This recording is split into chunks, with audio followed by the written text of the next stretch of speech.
பண்டைய நாட்டில் நீதிக்குப் பெயர் பெற்ற ஒரு மன்னன் வாழ்ந்தான். அவனது அரண்மனை வாசலில் ஒரு பெரிய மணி கட்டப்பட்டிருந்தது. யாருக்காவது அநீதி நடந்தால் அந்த மணியை அடிக்கலாம். மன்னன் உடனே வந்து உண்மையை விசாரித்து நீதி வழங்குவான். ஒருநாள் அரசரின் மகன் வேகமாக தேரில் சவாரி செய்து கொண்டிருந்தான். அவனது கவனக்குறைவால் ஒரு சிறிய கன்றுக்குட்டி தேரின் சக்கரத்தில் சிக்கி உயிரிழந்தது. அதைக் கண்ட தாய்ப்பசு துயரத்தில் தவித்தது. அது நேராக அரண்மனை வாசலுக்கு வந்து தன் வாயால் அந்த மணியை அடித்தது. மணி முழங்கியது. அரண்மனை அதிர்ந்தது. மன்னன் வெளியே வந்தான்.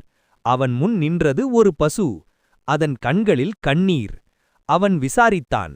உண்மை தெரிந்தது. தன் மகனே தவறு செய்திருந்தான். ஒரு பக்கம் இரத்தத்தின் உறவு, மற்றொரு பக்கம் நீதியின் கடமை. மன்னன் முடிவு செய்தான். நீதிக்கு முன்னால் அனைவரும் சமம். தன் மகனுக்கும் அதே தண்டனையை அளித்தான். மனுநீதி சோழன்